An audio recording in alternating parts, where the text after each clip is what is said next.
Olá, queridos alunos e alunas, sejam todos bem-vindos a mais uma aula de Geografia. O nosso tema está no volume 3, capítulo 7, Região Nordeste. Hoje, nós iremos trabalhar das páginas 8 a 11 do livro didático, tá?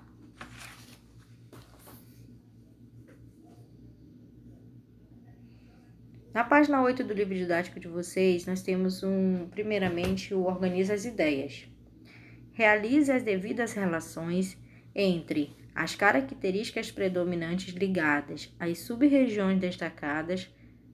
Aí, cada célula na coluna da esquerda, né, que são representadas aí pela cor rosa, né, está relacionada a uma única célula na coluna da direita, tá bom? Então, você vai relacionar a coluna da esquerda com a direita.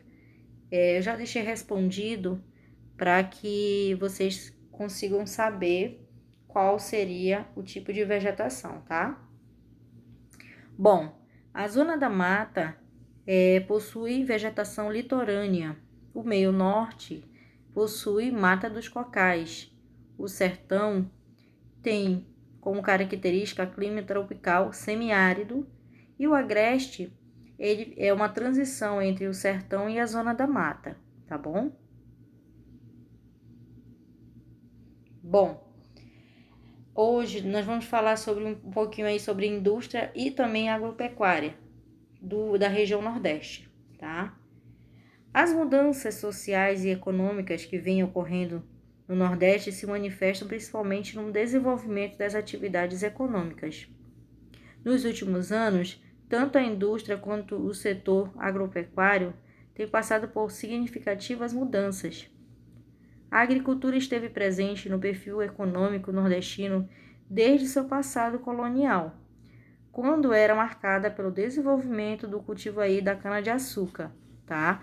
A cana-de-açúcar foi o principal elemento conquistado e o primeiro, né, produto a ser desenvolvido e, vamos dizer assim, economicamente falando, é o que dava lucro naquela época, tá bom? Sobretudo na região da Zona da Mata e pelo algodão também, nós tínhamos a presença também do algodão, depois veio a pecuária já no interior do Nordeste, tá? É importante reforçar que as condições de semiaridez do sertão impuseram grandes dificuldades para a expansão geográfica de atividades como agricultura em direção ao interior do Nordeste. Para compreender melhor o perfil da região, vamos analisar primeiramente as características da agropecuária. Bom, aqui o texto diz o seguinte, vamos só voltar um pouquinho. É importante reforçar que as condições de semiaridez do sertão impuseram grandes dificuldades para a expansão geográfica de atividades como agricultura em direção ao interior. Porque quanto mais o Nordeste ele já avança para o seu interior, né? As atividades econômicas, no caso a agricultura, aí, ela avança para o interior do Nordeste, para as regiões que estão localizadas no interior, mais quente e mais seco essas regiões são. Tanto é que a prática da agricultura ela passa a ser um pouquinho mais complicada. Por quê? Há um pouquinho mais de dificuldade para executar esse tipo de atividade econômica, né? Por questões climáticas, tá? A semiaridez ele é semiárido, né? Existe a questão desértica, a insuficiência de água também, tá? No solo, porque para você fazer uma plantação, por exemplo, por qualquer que seja o produto, você tem que ter um solo fértil, bem preparado e presença também da água, né? E aí o solo nordestino, ele tem vamos dizer assim, esse enfraquecimento na hora da preparação para a atividade econômica, tá bom? Agropecuária nordestina. Então, como o perfil da agricultura da pecuária é marcada aí por influenciada também pelas características do solo e do clima. O desenvolvimento dessas atividades apresenta particularidades em cada sub-região nordestina. Desse modo, as regiões mais próximas ao litoral, zona da mata, apresentam aí maior desenvolvimento de cultivos agrícolas voltados para exportação em grandes propriedades. Geralmente, eles utilizam o processo de monocultura, que é a cultura única de um único item, né? Ou seja, o único, vamos dizer assim, único fruto, né? Ou único cereal, tá? No caso, nós temos aqui do lado direito a imagem do cacau, né? Um pé de cacau, o cacaueiro, né? Na zona rural do município de Itacaré, na Bahia, em 2012, tá bom? A zona da mata cacaueira ocorre principalmente na Bahia, mas especificamente no sul do estado, onde desde o fim do século XVIII se destaca a produção do cacau. Já na zona da mata açucareira, se estende aí desde o Rio Grande do Norte e ele vai também até a Bahia. E como o próprio nome sugere, é uma região de intensa produção de cana-de-açúcar, e essa produção ela ocorre desde o período colonial. E nessa região aí o que favorece para fazer com que essa produção dê certo, para que ela saiba se desenvolver de maneira positiva, é o clima, né? Que o clima é bem favorável. Né? Aí nós também temos aí a presença do clima tropical litorâneo, úmido, tá? E por uma faixa de solos de boa fertilidade, como o massapé. Apesar de existirem diversos outros tipos de solo da região, os principais estados produtores de cana-de-açúcar da região são Alagoas, Pernambuco, Paraíba e Bahia. Mas o que é o massapé? Massapé ou massapê, tá? É um tipo de solo bastante argiloso, formado por uma sequência de intemperismo, que é quando as rochas sedimentares elas sofrem o processo aí de desgaste, formando um solo novo ou outra rocha, tá? No caso aqui é a formação do solo através de processos de intemperismo, o solo argiloso, tá?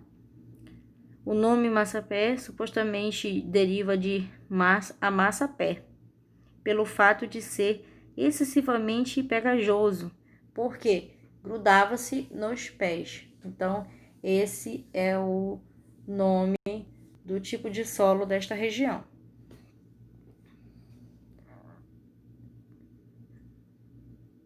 O Nordeste se distingue ainda pela produção de algodão, sobretudo no Ceará e na Paraíba, de soja, cultivada principalmente nos estados da Bahia e do Maranhão.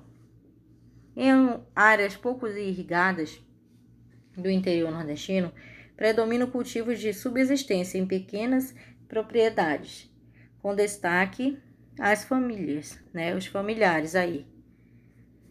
A atividade é muito prejudicada pelas condições climáticas, principalmente em anos de forte ocorrência de fenômenos climáticos, tipo como o fenômeno El Niño, que quando o El Niño vem, né, ocorre esse processo climático chamado El Niño, é provocado uma seca, tá, nessa região e impõe algumas perdas econômicas, né, aos pequenos proprietários, ou seja, vamos dar um exemplo aqui de uma plantação vamos dizer, de algodão, né? Quando ocorre a chegada, né, do El Niño, que é onde ocorrem essas grandes secas, né, que são extremas, totalmente diferenciadas daquela realidade, essa plantação de algodão, ela vai, ao mesmo tempo, morrer. Por quê? Porque ela não vai ter condições favoráveis, climaticamente falando, para ela se desenvolver, tá bom? Em contrapartida, na Bahia, por toda a extensão do Vale do Rio São Francisco, do Vale do Açu, no Rio Grande do Norte, o desenvolvimento da agricultura irrigada, muito produtiva, geralmente praticada em grandes propriedades, contrasta com a precariedade das regiões mais áridas. Nos vales, a irrigação favoreceu o cultivo de frutas, voltadas também para exportação. Nós temos aqui, mais abaixo, uma plantação de soja no município de Formosa, no Rio Preto, na cidade da Bahia, né? Que é a cidade de Rio Preto, está localizada na Bahia, em 2015, tá?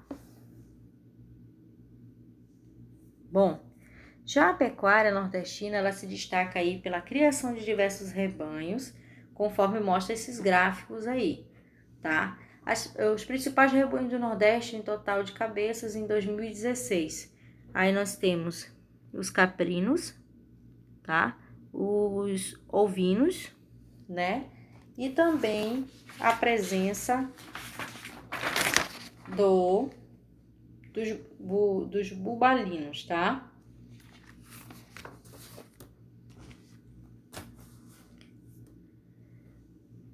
E aí vocês podem observar os números, tá? Diferenciados de uma criação para outra. São 3 tipos de criações diferentes, tá? Com números com um ranking de primeiro, segundo e terceiro lugar, tá? Sendo que a primeira imagem ela está classificada em primeiro, segundo e terceiro lugar. A segunda está classificada em primeiro, terceiro e quarto lugar. E a terceira imagem está classificada aí entre quarto, 10º e 14º lugar. Bom, o texto Conexões, né, nos traz uma reflexão do que é a vida do Nordeste, né? Na página 10, tá? O Nordeste brasileiro é palco de grandes contradições ligadas principalmente à desigualdade que caracterizam as diferentes regiões. É comum os aspectos desiguais aí inscritos nas paisagens, nas organizações sociais, serem expressos na própria cultura do sertanejo. Os habitantes do sertão, tá? Desse modo, a atividade agrícola ligada à própria identidade do sertanejo é manifestada muitas vezes em poemas, em canções que buscam expressar a vida e os hábitos do povo do sertão nordestino. O poema Morte e Vida Severina, escrito por João Cabral de Melo Neto, na década de 1950, aborda a jornada de Severino, que era um retirante do sertão da Paraíba, né, em direção a Recife. Ele saiu do sertão da Paraíba e foi em direção a Recife, em Pernambuco. Na região litorânea de Pernambuco, tá? Fica a cidade de Recife, tá? Por sinal, uma cidade muito, muito linda, né? Tive a oportunidade de conhecer e realmente é bem favorecida aí na parte litoral, tá? Sendo que o clima lá também, por estar próximo do litoral, é mais ameno, tá? Leia o fragmento a seguir que remete a uma de suas paradas, tá? E aí foi feito este verso, tá? Vou ler aqui para vocês, prestem bastante atenção. Página 10. Muito bom dia, senhora, que nessa janela está. Sabe dizer se é possível algum trabalho encontrar? Trabalho aqui nunca falta. Há quem sabe trabalhar. O que fazia o compadre na sua terra de lá? Pois fui sempre lavrador. Lavrar de terra-mar, não há espécie de terra que eu não possa cultivar. Isso aqui de nada me adianta, pouco existe o que lavrar. Mas diga-me, retirante, o que mais fazia por lá?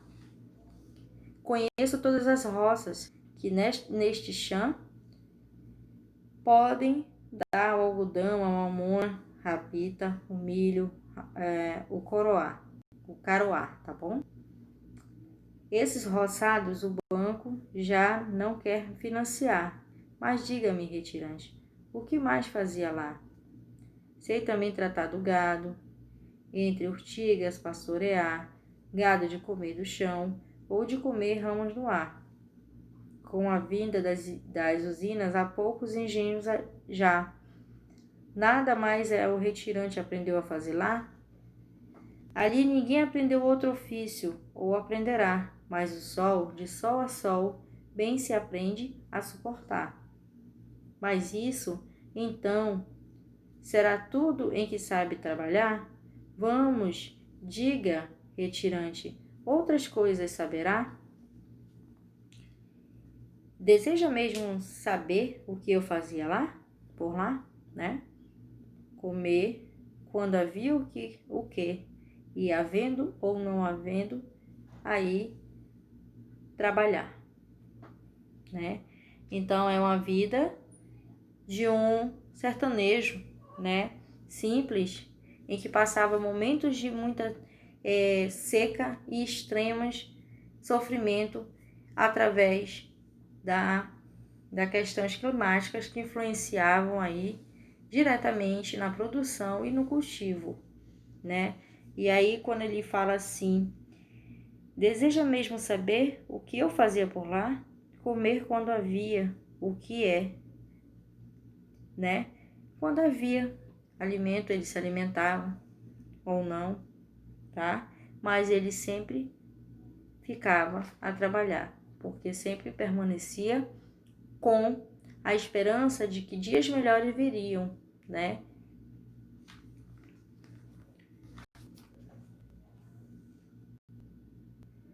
A indústria, na página 11, ela está localizada aí desde a metade do século XX. Algumas iniciativas governamentais passaram a fomentar a industrialização nordestina. O estabelecimento de infraestruturas viárias, as políticas de isenção fiscal, com a redução ou eliminação de cobrança de impostos e a criação dos parques de complexos industriais viabilizaram a expansão industrial, tá? Eu vou dar só um enfoque aqui nessa questão da indústria. Então, quando ele fala o estabelecimento de infraestruturas viárias, tá? Através aí da parte das rodovias, né? Também tinha as políticas de isenção fiscal, ou seja, os impostos eram mais reduzidos ou até não tinha, tá? As políticas de redução ou eliminação de cobrança de impostos também, tá? Ou era diminuído o valor do imposto ou era extinto esses valores, tá bom? E a criação de grandes parques ou complexos industriais viabilizaram a expansão industrial da região. Fez com que as empresas que já viessem do Sudeste, elas ficaram atraídas por essas facilidades que encontraram aí, ficaram sabendo, né? Aí sobre o Nordeste, né? Dessas facilidades que teriam aí para as indústrias povoarem e se instalarem e assim fazer com que o Nordeste começasse a se desenvolver muito mais economicamente falando. A região Sudeste, que era a mais industrializada, com relação a essa facilidade que essas indústrias encontraram, elas começaram a migrar, né? Tanto do Sudeste como de outras áreas para a região Nordeste, onde seria encontravam mão de obra mais barata, né? Porque a população ela procurava trabalho, né? Para viver, de tanto viver em situações vulneráveis ali, através da prática de agricultura e agropecuária, né? Então, a chegada da indústria possibilitou aí novos meios de trabalho, mas também por os trabalhadores acabavam aceitando por salários bem reduzidos, né? Sendo que no Sudeste os salários eram maiores, né? Então a população lá arrecadavam mais, né? Então o salário logicamente era maior e as condições eram mais favoráveis ali para o crescimento das indústrias, né? Mas quando houve essa facilidade de diminuição de impostos ou até isenção de impostos para essas indústrias se fixarem ali na região, houve essa procura grandiosa. Hoje, puxando aqui para a nossa região, nós temos a indústria, mais precisamente aqui em Manaus, nós temos a Zona Franca de Manaus, tá? Que chegou por torno de 1970. Antes, as atividades eram também de agricultura, agropecuária e pesca, né? A economia ela era voltada aí somente aí para esses tipos de atividade e venda de alguns produtos. Foi quando a indústria ela veio para mudar essa questão econômica e fez com que, desde aquela época, em 1970, houve uma explosão demográfica através da grande procura dos trabalhadores aqui na região norte, mais precisamente aqui em Manaus, tá?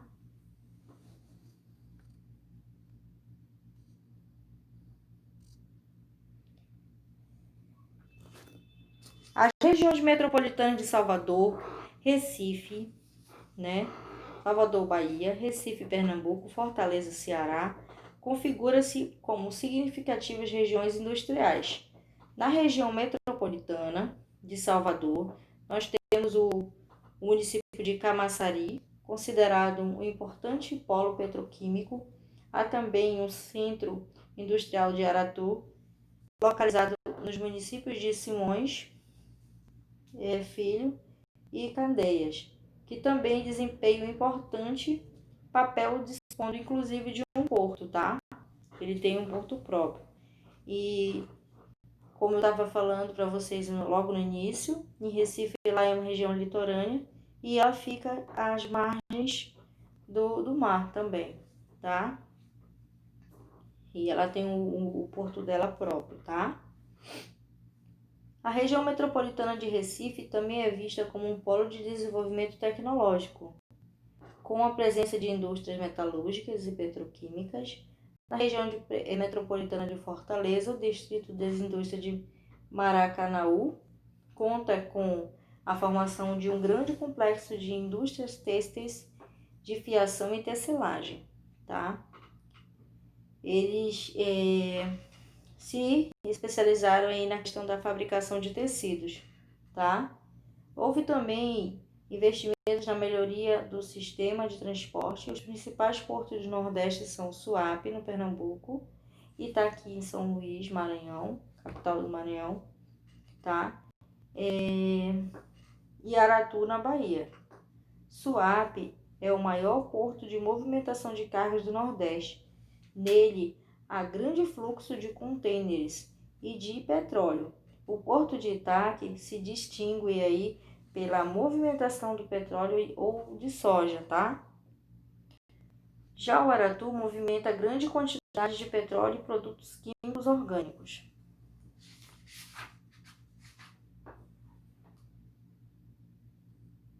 Bom, esse próximo vídeo aí fala um pouquinho sobre a questão da infraestrutura, tá? Quanto à infraestrutura da região Nordeste, se destaca a produção de energia eólica. Essa parte da questão de energia, nós vamos ver na próxima aula, na página 12. Mas eu trouxe essa página para mostrar um pouquinho para vocês como é realizado o processo de infraestrutura, tipos de instalação e também de energia, tá? Então, quanto à infraestrutura, a região Nordeste se destaca pela produção de energia eólica, ou seja, a energia através da ação dos ventos, tá? Principalmente ali no Ceará, tá? E fica em Fortaleza. Considerado o maior produtor nacional, os projetos de implantação de aerogeradores para fortalecimento de eletricidade são de grande relevância, pois estão vinculados diretamente ao crescimento econômico da região. E aí nós temos imagens dos agrogeradores, né? Na verdade, eles são aerogeradores, tá? Em usina eólica, nas dunas, na praia de Mundaú, em Trairi, né, no Ceará, em 2014, tá? Além da energia eólica, o Nordeste conta com importantes usinas hidrelétricas, algumas delas instaladas ao longo do Rio São Francisco, com também as hidrelétricas de Xingó, Canidé, São Francisco, Sobradinho, tá? Na Bahia, e o complexo hidrelétrico de Paulo Afonso, que abrange aí as usinas localizadas nas divisas dos estados da Bahia, de Alagoas e de Sergipe. Nessa imagem do lado direito, nós temos uma vista aérea da barragem da usina hidrelétrica do Xingu, tá? No município de Piranhas, em Alagoas, em 2016. A outra parte que eu gostaria de mostrar para vocês agora é falar que em alguns períodos secos ou em determinados períodos secos, o nível dos reservatórios das hidrelétricas acabam baixando, tá? O que força a utilização de usinas termoelétricas que emitem poluição e causam danos ambientais, além de encarecer o valor pago pela energia, né? A necessidade de se transformar o meio ambiente de uma forma negativa para a produção de energia, né? Só que aquelas pessoas podem até não ter acesso à energia, mas em algumas áreas nem tem acesso à energia, nem chega, né? Infelizmente, existem áreas ainda que não tem a presença da energia elétrica, né? Porque vocês pensam assim, né? Em todo país temos energia elétrica, só que nós temos situações e locais que a energia elétrica ela não alcança as residências. Em algumas situações, as contas de energia elas acabam vindo nas residências, né, para as pessoas fazerem os pagamentos, mas eles não têm acesso à energia, tá? E não é uma energia barata, é uma energia muito cara, não só pelo valor financeiro, porque o valor financeiro realmente é bem alto em algumas localidades, mas também um outro problema é a questão dos danos ambientais, porque a natureza ela fica desprotegida e essencialmente